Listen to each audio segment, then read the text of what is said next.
As I said, I'm going to try to be a little more brief tonight than I normally am so that I can get back home and see if everything is okay there.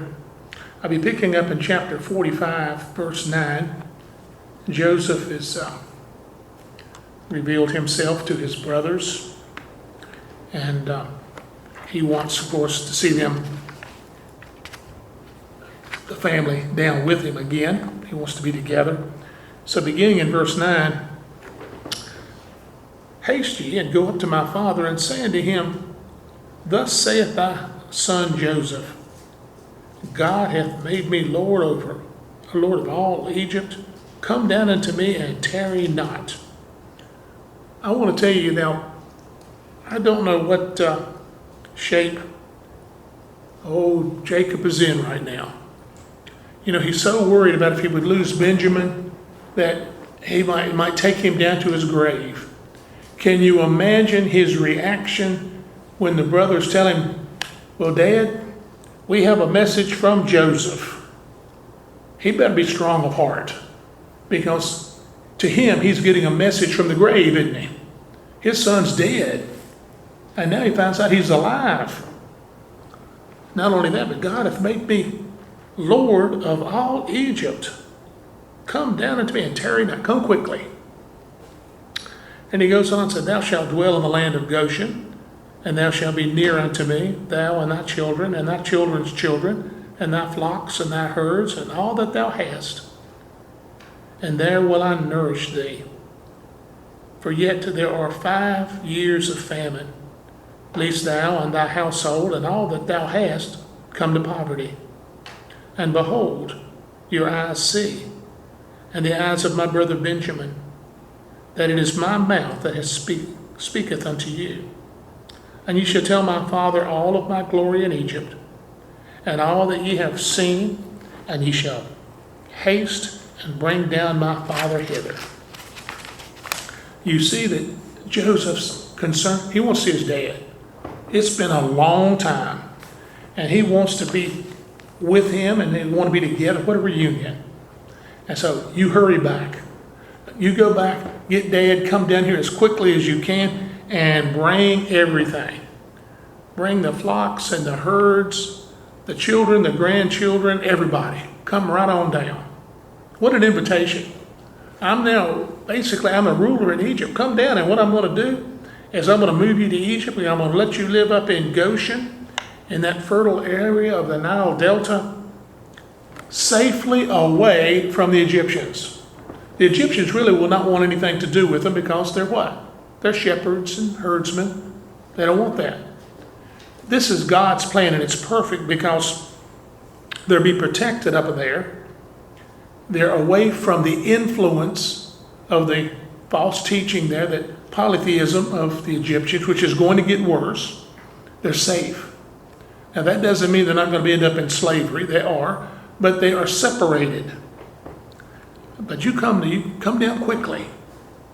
And to verify this, Benjamin has seen me. Benjamin has heard me just like you. And you recognize me now. And he fell upon his brother Benjamin's neck and wept. And Benjamin wept on his neck.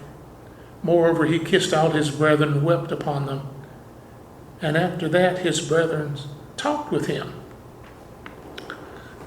This is an interesting reunion. I think I've mentioned before, most people would want revenge. Okay, Benjamin, you're okay. You're my kid brother, but you other 10 guys, you treated me bad. You really sold me out. But he doesn't do that. Of course, first it's Benjamin, because he's the closest to him. And then he goes and he kisses all of his brethren and he talks with them. Now, see, that tells me a great deal when he said, talked with him. His brethren talked with him. What does that mean? Fellowship. They're back in their family. They're talking again. Well, I bet they had a lot to talk about. Well, how many kids do you have now? How about your wife? And so much to catch up on. This is a reunion. And these brothers have gone from fear to joy. They never expected to see their brother again. And it had haunted them all these years. But now they've been reunited. But again, first Joseph and Benjamin, and then all of them. Those are some emotion-filled moments there, filled with weeping and conversation. And then I'm sure after that, after the edge had gone off, there's some laughter. They start reminiscing and they start rejoicing. And I think it's going to be an exciting time for them. Their jealousy and hatred that they had for Joseph is gone. You know, now you would think this would be the time you'd be jealous. Our kid brother is one of the most powerful men in the world. Look what he has. But it's gone now. And so they're thinking, I'm sure, what has God done? Or maybe they're thinking it hasn't gone that far yet. It has for Joseph. God has done this. And I'm sure that in this conversation, you know, we're not given privy to everything going on. We're not given those words that were said. But I have no doubt in my mind that Joseph is talking to them about what the Lord did for him. It was the Lord that had you sell me into slavery. It was the Lord who put me in this position so that I could bring the family down. Verse 16 says, and the fame thereof was heard in Pharaoh's house, saying, Joseph's brethren are come. And it pleased Pharaoh well and his servants. And Pharaoh said unto Joseph, say unto thy brethren, this do ye, lade your beasts and go, and get you into the land of Canaan, and take your father and your households, and come unto me, and I will give you the good of the land of Egypt, and ye shall eat the fat of the land. Now thou art commanded, this do ye, take your wagons out of the land of Egypt, and your little ones, and for your wives, and bring your father, and come. Also regard not your stuff, for the good of all the land of Egypt is yours. And the children of Israel did so. And Joseph gave them wagons according to the commandment of Pharaoh, and gave them provisions for the way. To all of them he gave each man change of raiment, but to Benjamin he gave 300 pieces of silver and 5 changes of raiment. And to his father he sent after this manner, 10 asses laden with good things of Egypt, and 10 she-asses laden with corn and bread and meat for his family by the way. So he sent his brothers away, and they departed. And he said unto them, see that ye fall not out by the way. Pharaoh hears what's going on. And this is what I like. It pleased Pharaoh well. I've often wondered, and I feel pretty sure that Pharaoh knew the entire story of Joseph's life. Sometime over this period of time, they had talked. At the end of it, they're not only 1 and 2 in Egypt, they're probably pretty close. And I'm sure that Pharaoh knows all about being his number 2 man being sold into slavery. Now, Pharaoh could have been like most people too. They hurt my friend, well, I'm going to get them. But what does he do? It pleased him that the family's together. This shows also that over this period of time, he has seen Joseph's heart and knows Joseph's heart is for his family and his heart is for forgiveness. And so Pharaoh says, you give them what they need. Give them beasts, give them wagons, give them food, give them whatever they need for the trip up there and to sustain them coming back. They probably didn't have any wagons when they came down. They have some type of cart now, which means that not only was he giving them plenty to take with them because they're laden down their animals, but this is for the elderly, for the children, for the wives, so they could come down, didn't have to walk all that way. And the instructions are to bring the entire family down there. And Pharaoh, here's the most powerful man on earth. He gives the instructions for them to return. And he offers him the best of the land of Egypt. Even like they're giving carts for transportation to the family members back. And again, the best of Egypt. That's an amazing thing, isn't it? You can't help but see God working in the background here. And he's not mentioned. right here. But you see, it's just like in the story of Esther, you see God's hand working. He has worked in Pharaoh's life. He's going to work in the heart of another Pharaoh later on. And Joseph gave his brothers pretty elaborate provisions for their journey, clothes, food, even for his father, the best things of Egypt. And it's one thing, we say another thing about the brothers. He gave the brothers new raiment, new clothes to wear. Then gets to Benjamin, he gives him money, gives him silver, gives him more raiment. But the brothers, you don't see anything here about the brothers being jealous of Benjamin now. They have learned their lesson. And they've learned it well. That would have, most people, they got their nose out of joint when they saw that. Well, why didn't I get 5 changes of clothes? Why didn't I get all that silver? Not one statement like that. Now, what we do see, though, is Joseph is basically making the same mistake his father did with him. He's showing favoritism. It's understandable. I understand that, but he's on thin ice here because the same reaction could have come up again, but it didn't. Praise the Lord for that. And his brothers, he told him, now don't you quarrel along the way. Don't venture off here. Don't venture off there. Don't fight among yourselves. You put 11 brothers together. You would think there are going to be some arguments. You put 11 family members together. Bring a family together at Christmas, somebody's going to argue. Don't quarrel on the way. Behave yourself, basically. He says the time for accusations, over. The time of jealousy is over.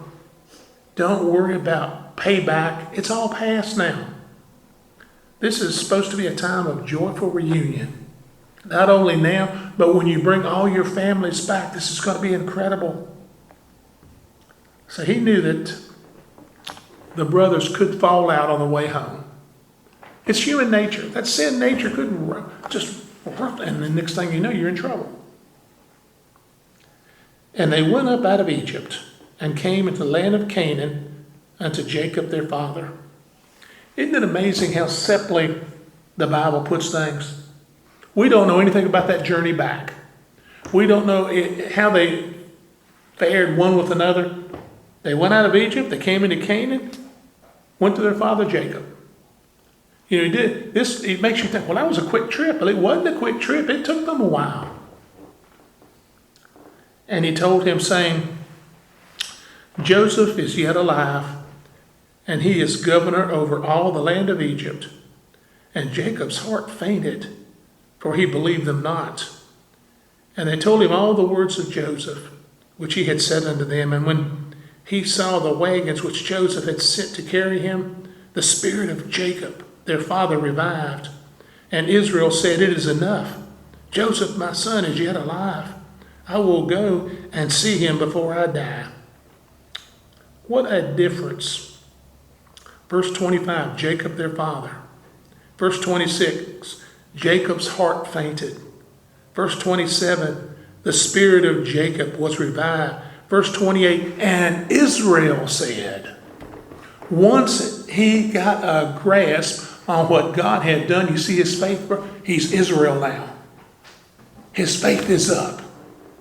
It is enough that my son is alive. How quickly things turn. He was downtrodden, now he's not. He hears the story, and then he sees everything that Joseph had sent, and it verifies their story. He's convinced, and he immediately decides, it's time to go. I'm going to go down and see my son. He said, Dad, you have a royal invitation, not only from your son Joseph, but Pharaoh has invited you to come and said he's going to take care of you. The old patriarch, Jacob, his hope was gone. And the 10 brothers had been burdened with guilt. And this was a turning point in their lives, a fulfillment of God's prediction. What was going to happen? That they would go into isolation in a foreign country, and they're going to multiply without losing their identity. Everything that we've seen, even the bowing down before Joseph, has happened just as God said. I'm going to take you into a land, but I'm going to protect you. I'm going to keep you there 400 years, bring you out. And he said unto Abram, knowing of a surety that thy seed shall be a stranger in the land that is not theirs, and shall serve them, and they shall afflict them 400 years. And also the nation whom they shall serve will I judge, and afterward shall they come out with great substance. And thou shalt go to thy fathers in peace. Thou shalt be buried in a good old age. But in the fourth generation they shall come hither again, for the iniquity of the Amorites is not yet full. There's God's prediction, that you're going to go down into a stranger in that land that's not yours. You're going to serve them. They're going to afflict you 400 years. But you're going to come out not only a great nation, but with great substance. As you may recall, when Israel left Egypt, what did they do? They came out and gave them gold and silver and everything else when they left. There was enough that they could build the tabernacle and turn things away. Everything that God has said happened, just as he predicted. And Israel took his journey with all that he had and came to Beersheba and offered sacrifices unto God of his father Isaac. And God spake unto Israel in the visions of the night and said, Jacob, Jacob. And he said, Here am I. And he said, I am God, the God of thy father. Fear not to go down into Egypt, for I will there make thee a great nation. I will go down with thee into Egypt, and I will also surely bring thee up again. And Joseph shall put his hand upon thine eyes. And Jacob rose up from Beersheba, and the sons of Israel carried Jacob their father, and their little ones and their wives, in the wagons which Pharaoh had set to carry them. And they took their cattle and their goods, which they had gotten in the land of Canaan, and came into Egypt. Jacob and all his seed with him, his sons and his sons' sons with him, his daughters and his sons' daughters, and all his seed brought he with him into Egypt. Before he goes down to Egypt, he did something that I think is remarkable. You know, Abram had gone down to Egypt during the famine back in chapter 12. Now his grandson Jacob and his 11 great-grandchildren, not counting Joseph, because Joseph's already there, were moving to Egypt also. But there's something different. You know, God is comforting Jacob in his move to Egypt. Abraham just decided he was going. Here, he's asking, when he leaves Hebron, when Jacob leaves Hebron, he goes to Beersheba, where he does what? He offers sacrifices unto God, the God of his father. And Beersheba is where Isaac had lived and where Jacob left to escape Esau's anger back in, I think it's chapter 28. Then Jacob received visions of the night from God. The Lord reiterated the promise that he would make his family a great nation, part of the Abrahamic covenant. And he's going to do it there in Egypt. They're going to go in 70 people. We'll talk more about that because you have different numbers in different spots. We can explain that. And they're going to come out a nation that could have been as many as 2 million people. A great nation indeed. And he's going to bring them out of Egypt after those 400 years and back into the land of Canaan. And he's taking them down there because the sin of the Canaanites, the Amorites, was not yet full. He did not want that influence of the pagans to influence the children of Israel. You know, God had told Isaac not to go to Egypt, but now he tells Jacob to go. God has a plan and he has a purpose, and it's not going to be derailed by man's thought or man's fears. And I'm going to, if it's all right with you, we're going to stop right there. And we'll pick up next week, Lord willing, with the naming of the children of Israel as we talk about that journey down there.